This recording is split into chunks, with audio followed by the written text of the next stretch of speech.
उस बीमारी को भी हम नेसेरिया गोनोरिया के नाम से जानते हैं, जो आपका सेक्सुअल ट्रांसमिटेड डिजीज यानी कि एक जब दोनों कपल्स होते बिना किसी प्रोटेक्शन का मैथुन की क्रिया को स्थापित करते तो ये बीमारी जाती है।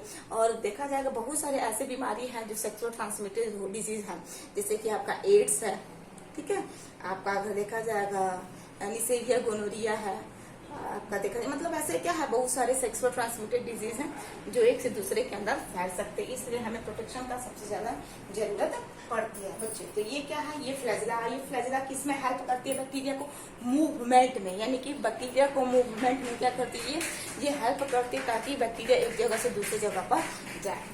एक और बात याद रखिएगा, ये जो फ्लैजिला होती है वो बैक्टीरिया के अंदर एक से ज्यादा भी हो सकती है। किसी में एक फ्लैजिला हो जाएगी पूंछ, किसी में 2 हो जाएगी, किसी में अगर देखा जाएगा तो 3 हो जाएगी, किसी में 4 हो जाएगी। ये बैक्टीरिया के ऊपर वैरी करता है कि आपका बैक्टीरिया कैसा है।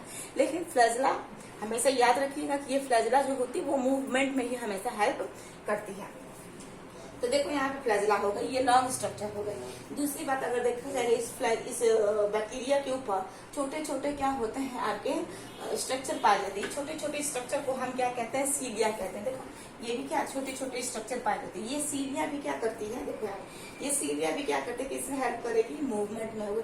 तो ये लंबी पूंछ हो गई, ये क्या है, सब छोटी पूंछ है जिसे हम सीलिया के नाम से जानते हैं। देखो बच्चों सीलिया जो है ना, हम फीमेल्स के जो यूट्रस होता है उस यूट्रस में जो एक लाइनिंग होती है जिसे हम देखें फेलोपियन ट्यूब कहते हैं। इस फेलोपियन ट्यूब के अंदर क्या होते हैं, बहुत ज्यादा सीलिया होते हैं। और यही सीलिया की वजह से क्या होता है, जब अंडा हमारे अंडाशय से निकल कर फेलोपियन ट्यूब में जब जाता है तो वो नॉन मोटाइल होता है, अपने आप चल नहीं सकता। यही जो सीलिया होती है जो फेलोपियन ट्यूब के अंदर होती है वो क्या करती है, अंडे को ऐसे सहला सहला के आगे ऐसे भेजती है। यानी कि सीलिया की वजह से ही जो अंडा है वो एक जगह से दूसरी जगह पर वो जाता है, तब वो मूव करता है, अपने आप मूव नहीं करता। यानी कि चुपचाप बैठा रहता, कोई उसको क्या करता है, पीछे से पुश करता है, वो आगे की तरफ जाता है। और फेलोपियन ट्यूब से होते हुए वो डायरेक्ट जो है आपके यूट्रस के एंडोमेट्रियम की जो वाल है वहां पर वो आएगा, ठीक है। तो ये जो है आपका ये बड़ा स्ट्रक्चर है, और ये वाला क्या है, ये आपका छोटा स्ट्रक्चर है जिसे सीलिया के नाम से जाना जा रहा। और ये भी किसमें हेल्प कर रहा है, आपके मूवमेंट में भी हेल्प कर रहा है। यानी कि अगर देखा जाएगा ये जो लॉन्ग स्ट्रक्चर है जिसे हम फ्लैजिला कह रहे हैं, ये भी मूवमेंट में हेल्प कर रहा है। और दूसरा अगर देखा जाएगा सीलिया, ये भी मूवमेंट में ही आपका हेल्प कर रहा है, ठीक है। अब देखो यहाँ पे क्या रहा है, इस बैक्टीरिया के अंदर एक और चीज मिलेगी। इस बैक्टीरिया में क्या रहा है कि 50% यानी कि 100 में से अगर देखा जाएगा 50% बैक्टीरिया के अंदर क्या होती है, यही सीलिया और यही फ्लैजिला की वजह से क्या होती है, बैक्टीरिया मूव करती है। यानी कि अगर देखा जाएगा बैक्टीरिया का कई तरह का है, बहुत सारे बैक्टीरिया में क्या होती है, सीलिया भी होती है, और बहुत सारे बैक्टीरिया के अंदर क्या होती है, फ्लैजिला भी होती है। तो ये सीलिया और ये फ्लैजिला की वजह से ही क्या करती है, ये बैक्टीरिया मूव करती रहती है। यानी कि मैक्सिमम अगर देखा जाएगा तो 50% बैक्टीरिया की ये बात कर रहा है, 1-2% की नहीं, यानी कि 50% बैक्टीरिया ऐसी है जो सीलिया और फ्लैजिला की वजह से क्या करते हैं, ये आपका मूवमेंट में ज्यादा इनका योगदान होता है। अगला अगर देखा जाएगा इस बैक्टीरिया के अंदर एक और चीज पाया जाता है। यहाँ पे देखो, यहाँ पे अगर देखा जाएगा छोटे छोटे क्या होते हैं, आपके स्ट्रक्चर पाए जाते हैं। इन छोटे छोटे स्ट्रक्चर को ही हम ग्रेन्यूल्स के नाम से जानते हैं। यानी कि अगर देखा जाएगा इस बैक्टीरिया को कुछ चीजें जो होती है वो पसंद होती है। वो चीजें आपकी कौन कौन सी है, पहला अगर देखा जाएगा तो इसके अंदर ग्लाइकोजन होता है। दूसरा अगर देखा जाएगा इसके अंदर साइनोफाइसिएसी होता है। और तीसरा अगर इसके अंदर देखा जाएगा तो फॉस्फेट के ग्रेन्यूल्स होते हैं। माने छोटे छोटे क्या होते हैं, ये कण होते हैं। ये जो कण है जिसे हम ग्लाइकोजन के नाम से जानते हैं, जिसे हम साइनोफाइसिएसी के नाम से जानते हैं, जिसे हम फॉस्फेट के नाम से जानते हैं, ये तीनों चीजें मिलकर ग्रेन्यूल्स के नाम से जानी जाती है, जो बैक्टीरिया को सबसे ज्यादा आपका पसंद है, ठीक है। तो ये तीनों चीजें जो होती हैं वो प्रॉपर यहाँ पे बैक्टीरिया के अंदर पाई जाती हैं ताकि ये अपना खाना पानी जो है खुद से कर सके, ठीक है। तो ये आपका रहा पूरा ओवरऑल बैक्टीरिया का स्ट्रक्चर, जिसे हम स्ट्रक्चर ऑफ बैक्टीरिया सेल्स के नाम से जानते हैं। ये आपका प्रोकैरियोट्स का मेंबर है। प्रोकैरियोट्स में आपको बताया गया बैक्टीरिया है। दूसरा आपका माइकोप्लाज्मा है। और तीसरा अगर देखा जाएगा तो आपका क्या है, ब्लू ग्रीन एल्गी, जिसे नीली हरी शैवाल के नाम से जाना जाता है। इसमें भी अगर देखा जाएगा तो ये सबसे छोटे साइज का होता है। यानी कि यूकैरियोट्स में अगर देखा जाएगा तो यूकैरियोट्स की जो साइज थी आपकी 10 to 12 मिली माइक्रोमीटर के हिसाब से थी। इसका अगर 10 गुना कम कर दिया जाए तो 1 से 2 मिली माइक्रोमीटर क्या होते हैं, आपके यूकैरियोट्स के अंदर जितने सारे पाए जाने वाले जो सेल्स होते हैं उनका साइज होता है। ठीक है। तो बैक्टीरिया भी छोटी होती है, लेकिन बैक्टीरिया से अगर देखा जाएगा सबसे ज्यादा जो उसका जो साइज होता है वो वायरस भी आपका कम होता है। यानी कि अगर देखा जाएगा 0.2 से लेकर 0.02 तक इसका क्या होता है साइज इसके अंदर पाया जाता है।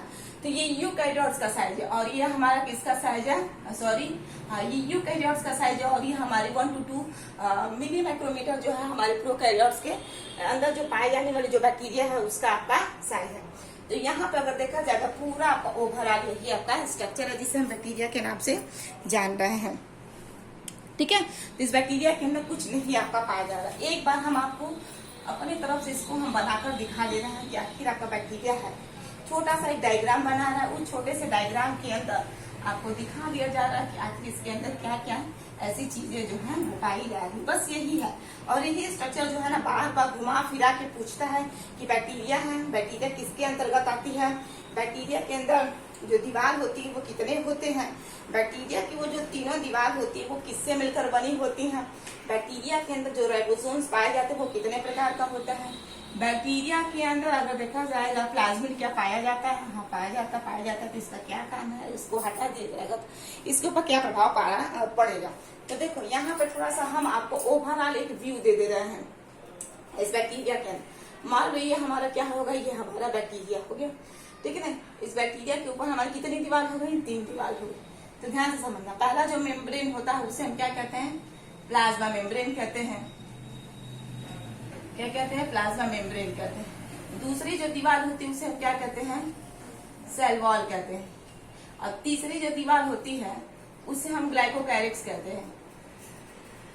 ग्लाइकोकैलिक्स के नाम से जाना जाता है। ये जो ग्लाइकोकैलिक्स होती है ये आपका प्रोटीन किससे, प्रोटीन प्लस किससे, कार्बोहाइड्रेट, प्रोटीन प्लस कार्बोहाइड्रेट से मिलकर बनी होती है।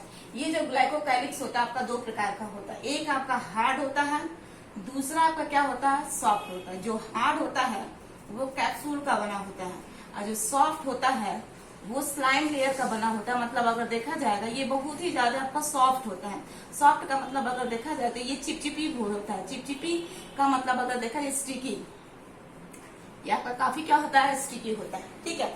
अब देखो क्या हो रहा है, ये हो गया। अब इस बैक्टीरिया के अंदर क्या पाया जा रहा था, हमारा एक डीएनए पाया जा रहा है, ठीक है ना, डीएनए पाया जा रहा है। इस डीएनए को हम क्या कहेंगे, क्रोमोसोमल कहेंगे, यानी कि सर्कुलर है, गोल है ना, तो गोल है तो इसे हम कहते हैं circular chromosomal, circular chromosomal DNA के नाम से जाना जाता है। इसे हम दूसरे नाम से क्या जान सकते हैं, इसके हम दूसरे नाम से न्यूक्लियोइड के नाम से हम इसको जान सकते हैं। ठीक है। तीसरा क्या हो रहा है, इस बैक्टीरिया के अंदर अगर देखा जाएगा इस बैक्टीरिया के अंदर क्या पाया जाता है, इस बैक्टीरिया के अंदर हमारा साइटोप्लाज्म पाया जाता है। क्या पाया जाता है, साइटोप्लाज्म पाया जाता है। ठीक है, साइटोप्लाज्म नहीं पाया जाता है। इस बैक्टीरिया के अंदर अगर देखा जाए, इस बैक्टीरिया के अंदर अगर बच्चों यहाँ पे ऐसे देखा जाए इस बैक्टीरिया के अंदर, तो इस बैक्टीरिया के अंदर क्या पाई जा रही है, राइबोसोम पाई जा रही है। क्या पाई जा रही है आपकी, राइबोसोम पाई जाती है, राइबोसोम पाई जाती है। वो राइबोसोम आपकी कितने प्रकार की होती है, 70 प्रकार की होती है। लेकिन यूकैरियोट्स में अगर देखा जाएगा, यूकैरियोट्स के अंदर अगर देखा जाएगा तो इसका जो साइज होता है वो कितना होता है आपका, 80 प्रकार का आपका होता है। इस बैक्टीरिया के अंदर क्या होता है, आपका mRNA का चेन बनता है। क्या बनता है, mRNA का चेन। इस mRNA के चेन के ऊपर आपके बहुत सारे राइबोसोम आकर मिल जाते हैं और एक स्ट्रक्चर बना लेते हैं जिसे हम क्या कहते हैं, पॉलीसोम के नाम से जाना जाता है। ठीक है। अब इस बैक्टीरिया के अंदर आपका देखा जाएगा तो इस बैक्टीरिया के अंदर क्या होती है, इंटरनल जो वॉल होती है वो फोल्ड हो जाती है और एक स्ट्रक्चर बना लेती है। इसे हम क्या कहते हैं, मेसोसोम के नाम से जानते हैं। ये मेसोसोम का बहुत ज्यादा काम, इस मेसोसोम के वजह से क्या होता है, जेनेटिक मटेरियल हमारा ट्रांसफर होता है। दूसरा अगर देखा जाएगा, इस मेसोसोम के वजह से डॉटर सेल्स जो होते हैं वो आगे बनते हैं। इस मेसोसोम का रहना बहुत जरूरी है क्योंकि यहाँ पे किस चीज का फॉर्मेशन होगा, आपका एटीपी का फॉर्मेशन होता है। ये मेसोसोम अगर देखा जाएगा बिल्कुल यूकैरियोट्स के माइटोकॉन्ड्रिया के जैसा आपका दिखाई देता है। क्योंकि माइटोकॉन्ड्रिया के अंदर आपने देखा होगा, माइटोकॉन्ड्रिया के अंदर क्या होता है, उसका जो इंटरनल वाल होता है, वो इंटरनल वाल अगर देखा जाए तो वो भी आपका डबल मेम्ब्रेन होता है। और वो डबल मेम्ब्रेन में जो उसका आंतरिक वाल है वो फोल्डेड हो जाती है और एक संरचना बनाती है। एक स्ट्रक्चर बना लिए जिसे हम क्रिस्टी के नाम से जानते हैं, और क्रिस्टी का भी बनना बहुत जरूरी है, तो वहां पे ईटीएस का आपका साइकिल नहीं चलेगा। ठीक है। और दूसरा अगर देखा जाएगा इस बैक्टीरिया के अंदर इसकी जो इंटरनल मेम्ब्रेन है वो भी आपकी क्या हो जाती है, फोल्ड हो जाती है और एक स्ट्रक्चर बना लेती है जिसे कहा जाता है क्रोमेटोफोर, जिसे क्या कहते हैं, क्रोमेटोफोर। ये क्रोमेटोफोर क्या होता है, इसके अंदर होता है आपका क्लोरोफिल। इसके अंदर अगर देखा जाएगा तो आपका क्लोरोफिल स्टोर होता है इस बैक्टीरिया के अंदर। क्योंकि जब इसे खाना नहीं मिलेगा तो ये क्लोरोफिल की वजह से अपना भोजन का काम करेगी और अपना भोजन आगे करती चली जाएगी। ठीक है। तो ये आपका ये हो गया आपका पूरा आपका देखा जाएगा बैक्टीरिया। अब बैक्टीरिया के बाहर आपको बताया गया था कि एक लंबी स्ट्रक्चर मिलती है, इस लंबी स्ट्रक्चर को हम क्या कहते हैं, फ्लैजेला कहते हैं। क्या कहते हैं, फ्लैजेला कहते हैं। इसके ऊपर छोटी छोटी एक और स्ट्रक्चर पाई जाती है, यानी कि अगर देखा जाएगा ये पूरे बैक्टीरिया को कवर की होती है। छोटी छोटी आपकी क्या पाई जा रही है, छोटी छोटी आपके स्ट्रक्चर पाई जा रही है। छोटी छोटी स्ट्रक्चर्स को हम क्या कहेंगे, सीलिया के नाम से जाना जाएगा। ठीक है। ये छोटी छोटी आपकी स्ट्रक्चर पाई जाती हैं, इसको हम क्या कहेंगे, सीलिया कहते हैं। तो सीलिया भी आपका मूवमेंट में हेल्प कर रहा है और फ्लैजेला भी आपका मूवमेंट में भी हेल्प कर रहा है। और दूसरा अगर देखा जाएगा ना, इस एक और चीज आपको बताना भूल गया, यहाँ पे एक और स्ट्रक्चर पाई जाती है, इस स्ट्रक्चर को कहा जाता है पिल्लाई। ये भी आपका क्या है, बैक्टीरिया को मूवमेंट में क्या करते हैं, ये सब हेल्प करते हैं। ये पिल्लाई भी इसके अंदर पाई आपकी जाती है। और एक और आपको पॉइंट अगर देखा जाए, इस बैक्टीरिया के अंदर आपकी क्या पाया जाता है, ग्रेन्युल्स पाए जाते हैं। ग्रेन्युल्स पाए जाते हैं। ग्रेन्युल्स का मतलब साइनोफाइसेसी पाई जाती है, फॉस्फेट पाई जाती है। ठीक है। ताकि ये अपने लिए क्या कर सके, भोजन बना सके। तो यही है बच्चों बैक्टीरिया का स्ट्रक्चर, और कुछ नहीं है। और आपका देखा जाएगा इस बैक्टीरिया के अंदर से आपका कुछ पूछता नहीं है। तीनों दीवार बना लेंगे, तीनों दीवार का नाम लिख लेंगे, ग्लाइकोकैलिक्स में बता देंगे कौन हार्ड होता है, कौन सॉफ्ट होता है, कौन किससे मिलकर बना होता है। इसके अंदर जो डीएनए पाया जाता है वो कैसा होता है, उस स्ट्रक्चर को हम क्या कहते हैं।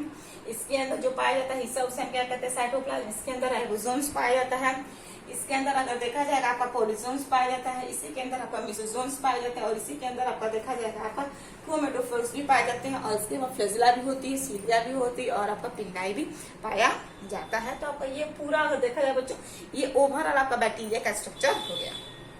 ठीक है। तो आपका ये रहा बैक्टीरिया। आई होप अगर आपको वीडियो अच्छी लगी हो तो प्लीज लाइक करिए, शेयर करिए और सब्सक्राइब करिए चैनल को, और ज्यादा से ज्यादा आप फॉलो करिए। Thank you so much. Bye.